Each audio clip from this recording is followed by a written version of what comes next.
Hey guys, Shane here. Bringing you a video today about this particular knife right here. I've got this knife in on loan from Mr. Jared Neve. As you can see, this is the Sig Sauer K320. Um, Title of this video is Gun Guys Rejoice, and the reason why I titled it that is because, whether we want to admit it or not, whether it's gun guys, knife guys, we love to accessorize. The AR-15 is probably the Jeep Wrangler of the gun world. There's so many things you can buy for it and do to it to change it, make it your own. And I think that's one thing that is kind of cool about this knife. This is the Sig Sauer K320. The marketing behind this was that this would be the perfect pairing with your Sig Sauer P320 pistol. I think that's a cool idea. But let's talk about the knife for a minute. I do feel like this is a quality made knife. It's made by Hogue, so it's made right here in the United States by American workers, benefiting the American economy. So that's a beautiful thing. This particular model does have the FRN, GRN, whatever you want to call it, the plastic scales. Guys, I don't have a problem with that at all. Um, you know, it it's got the crossbar lock. I forget what Hogue calls it. It was made popular by Benchmade as their axis lock. But I want to go back to this scale material for a minute. People speak of FRN and GRN, whatever name you want to put on it, as if it's cheap.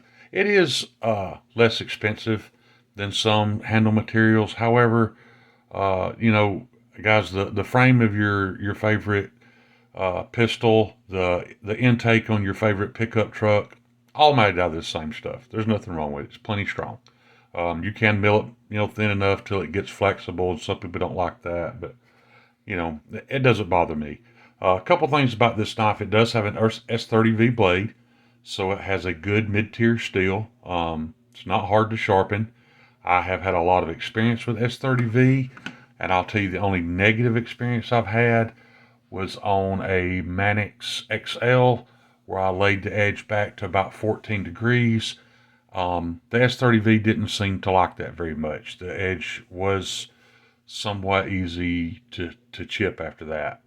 However, I went back and I put about an 18-degree micro bevel on it.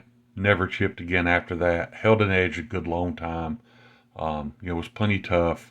I just don't like to lay S30V back to a super thin edge. So I have no problems with S30V. I have no problems with the crossbar lock. In my opinion, it works smoother than most Benchmade. The reason why I say most is because a lot of people's opinion on the crossbar lock comes from the cheaper, lightweight versions of Benchmades. However, the crossbar lock on my Benchmade Contigo, the crossbar lock on my Crooked River, on my Adamas, all work excellent, and this is right up there with them. So yeah, the locking mechanism works great. It's smooth. It's plenty strong. Does run on Omega springs. So there is always that chance of breakage. Guys, there's a chance of breakage with anything we own. The edge geometry on this thing is kind of middle of the road. I would say it's not super thin behind the edge. However, it does cut and slice well. This is Jared Neve's knife. You can see that apparently Jared does use this knife.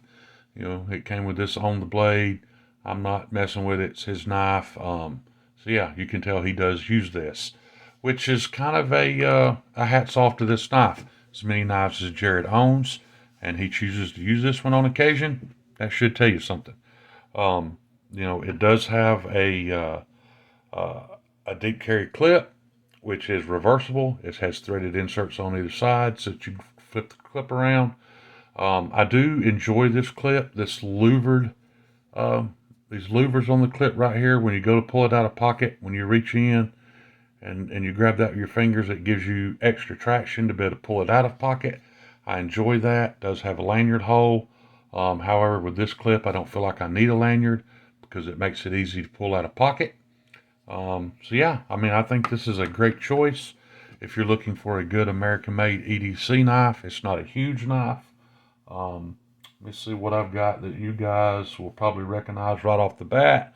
As far as a size comparison, here is the Spyderco Manix 2. So you can see these are very close in size, almost identical. There is one thing I've heard people complain about this knife, and I do find it a little bit odd, is this little bump right here where the edge terminates. That is nice as far as if you go forward and use the finger choil, it gives you a little protection from going up on the edge. I know some people are going to dislike that because, as you sharpen it, you are going to create a smile right here. Um, I really don't care about a smile, guys. It doesn't bother me that bad. I would just terminate, take a little extra time to terminate my sharpening, just like Hogue did just before this bump. It's not going to bother me at all. I understand it getting on some people's nerves, but yeah, I don't really care. Um, but another great thing about this knife is you have options. Um, if I'm not mistaken, you can get this in an aluminum frame. You can get different inserts, make the knife look a little classier. So yeah, if you're a pew pew guy, especially if you have a Sig Sauer P320 and you want the Sig Sauer pairing to go with it, here it is. It's a great option. Should make you a great knife. Um, you know, Number one thing about this thing is it's quality made by Hogue right here in the United States, so I'm all about it. So anyway, guys, that's all I've got for you today. You guys know I appreciate any amount of time y'all spend with me. Peace. Love y'all.